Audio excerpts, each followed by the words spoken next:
I think Leona and Nautilus have a worse time into Braum. Yeah. And it was pretty telegraphed. But yeah, so I think, you know, the Rel, pretty important for the side of KT. I think they're happy with their lane matchups. Value with that piercing light. There's Cuz on spawn. Ready to get over here, make something happen. Peter, will he be able to clear out this control ward? That's the question. Well, I mean, he might have been able to, but Dr. probably would have died if he did, so... Yeah, running back towards this lane. Owner with a couple of grubs after the first was secured by Cuz. So no real big advantages being taken yet, but T1 have naturally moved to about a 500 gold lead. Steal away the blue, but I think Cuz isn't too bothered. He will just pick up the dragon in return.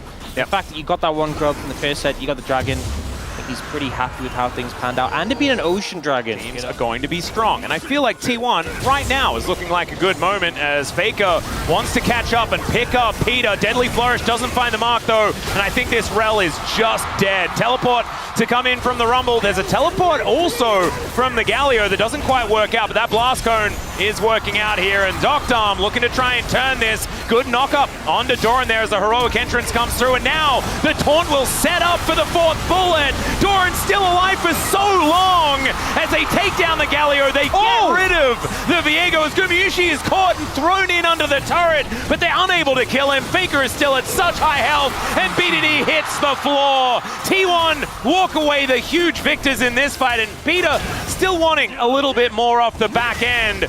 Don't think they're going to quite find it as Deadly Flourish, actually. Let's see whether Doctarm can do anything. As Owner going in one more time. Dancing Grenade value going to be pretty high, but not high enough as Peter hits the deck as well. KT wanting to find something in amongst it. I also think getting baited a good amount by some of the healing that like the Xin Zhao and the Ahri have in their kits and with the items, but you need follow-up, and when your only follow-up is the Jhin, who wasn't even that close. That equalizer positioning absolutely fantastic there by Doran as Cuz not quite able to do anything. Is Peter going to close in on Carrier, but they lose their Galio already. The curtain has been called as Gumayusi taking a bit of damage, but Cuz just having to get out of there. BDD wanting to be the hero, finds the Emperor's Divide, and they take down the Lucian. Shutdown comes in, and now Cuz has turned into a very, very powerful AD carry. It's just not quite enough to be able to get anything else done, and T1 still walk away feeling better. Even out at the Void Grubs. We don't have any feats of strength outside of the feats of warfare that T1 have put together so far, so still looking for first turret and still looking for these objectives. This is not going to get anything for anyone though, as they've shared. Turret likely to go down in the bot lane any second, so T1 should be able to secure those. I think Doran is just denying farm as best he can. Right, there it goes. It is farm.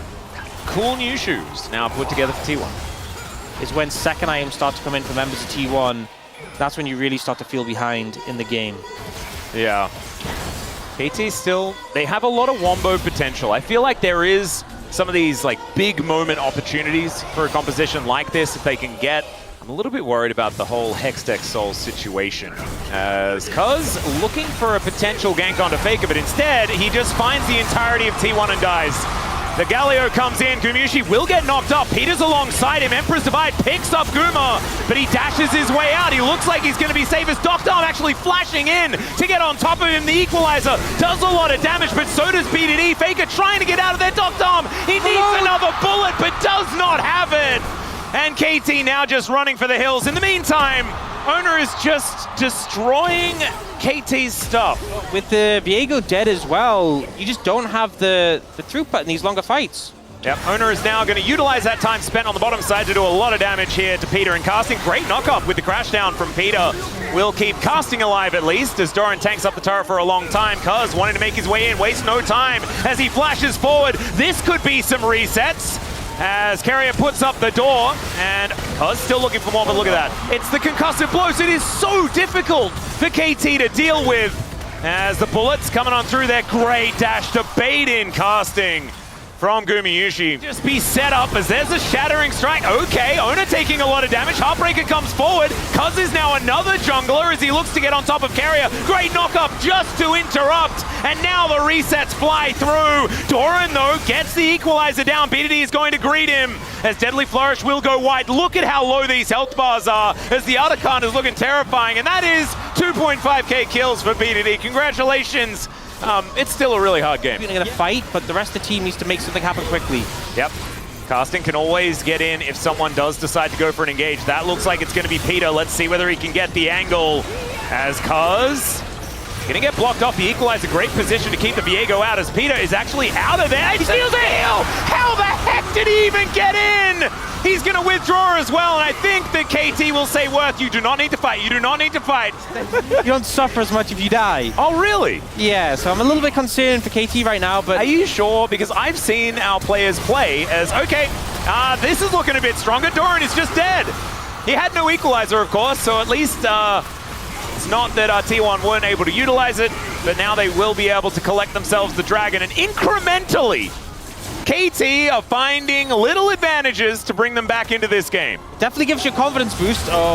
Peter's dead. Well, he's not dead. Emperor's Divide is going to deliver Owner as well. Let's see what they can find here as he's dueling against Kaz. Owner able to flash out, though, denies the reset as Carrier does fall. Still, it's a gorgeous charm there from Faker, who's just keeping control of this Galio, and everyone is going to be withdrawing.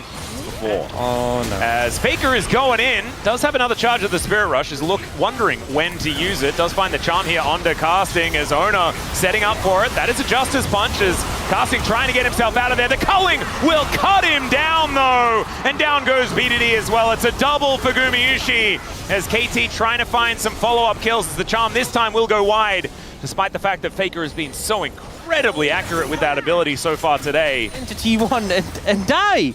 And I just don't understand it. I feel like they'd really put themselves in a position where, as much as the game wasn't in a good spot, it wasn't fully cooked yet. So often teams are like, okay, they AD carries a whole item on ours. They don't understand what weakness is, Orcs. That's how it works. You're so right. Equalizer goes down. There's a Glacial Fissure as well as Faker. Gorgeous wraparound, and you kill the Viego, and you cut the legs out from under KT. Now they just have to wait. Inner turret does fall down. They invest a bit in order to get it, but they will get so much for that investment. The returns are looking good as they take down the first inhibitor of the game. And T1, this game one, looking definitely like they have it in the bag. Still taking a bit of damage here. BDD does need to be respected, but it looks like that's exactly what T1 are going to do. They will take down this inhibitor turret at the same time as Faker once again throws out the ulti. This time doesn't hit the charm, but he doesn't have to. So much damage done to the base here. And now they can just back away. Dragon up at 30 seconds. They probably reset before that with the Barons.